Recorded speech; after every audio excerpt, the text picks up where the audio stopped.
Of course, that election also followed very, very closely in Kyiv. We're going to talk now to our correspondent Gulliver Cragg, who joins us from there. Gulliver, Volodymyr Zelensky warned this election was a real test. I assume a lot of relief there at these results.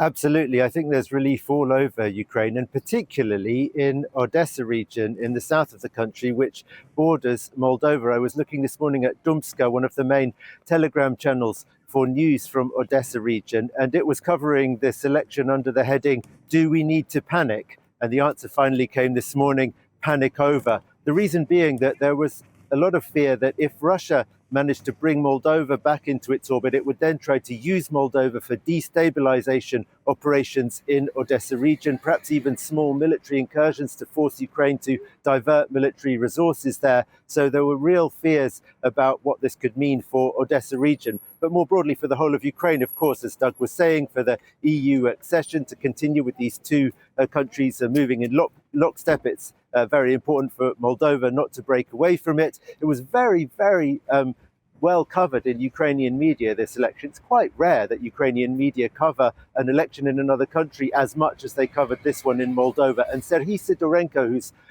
perhaps the leading specialist on European affairs for Ukrainska Pravda, one of the main Ukrainian news websites, he wrote on his Facebook page this morning just one word, wow. And then he went on to say that this is better than even my most optimistic predictions, because it looks like Maia Sandu's pro-European bloc has got an absolute majority in parliament, won't have to find a coalition. Volodymyr Zelensky, who talked a lot about Moldova in his address to the UN, pointing the finger at the European Union in particular for not doing enough to make sure Moldova stayed on side, will probably carry on doing the same, hoping that the European powers who have had a bit of a scare with this election will now realize that they probably need to give Chisinau more help to make sure that it can force through the painful reforms that are needed to meet the criteria for EU accession without alienating too much of the electorate and without, basically they need more money in order to fund programs to compensate for liberalization reforms and cuts to spending that are going to be required for meeting the EU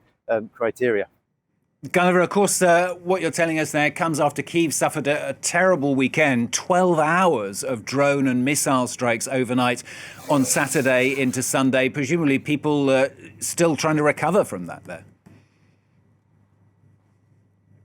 Well, yeah, 4 people were killed in the capital, more than 500 drones used. Last night was quieter, but I think in Dnipropetrovsk region in the east, there were several attacks as well. There are attacks every night, it's just a bigger or smaller scale. Volodymyr Zelensky has been saying that Ukraine is going to have to riposte to these attacks and continue its deep strikes into Russia. And for that reason, Ukrainians have been hesitantly welcoming the words of both Keith Kellogg and J.D. Vance, who seem to be taking a slightly more hawkish line on Russia. And Keith Kellogg saying that Donald Trump does authorize Ukraine to strike anywhere in Russia. But then when pressed on whether that meant including using American-made weapons, he said, well, that's on a case-by-case basis. But nevertheless, there's a sort of glimmer of hope that the Americans are sort of going in the direction of more support to Ukraine strikes inside Russia, which Kyiv says are absolutely necessary, both to stop the Russians from being able to launch these big drone strikes by targeting their drone storage and manufacturing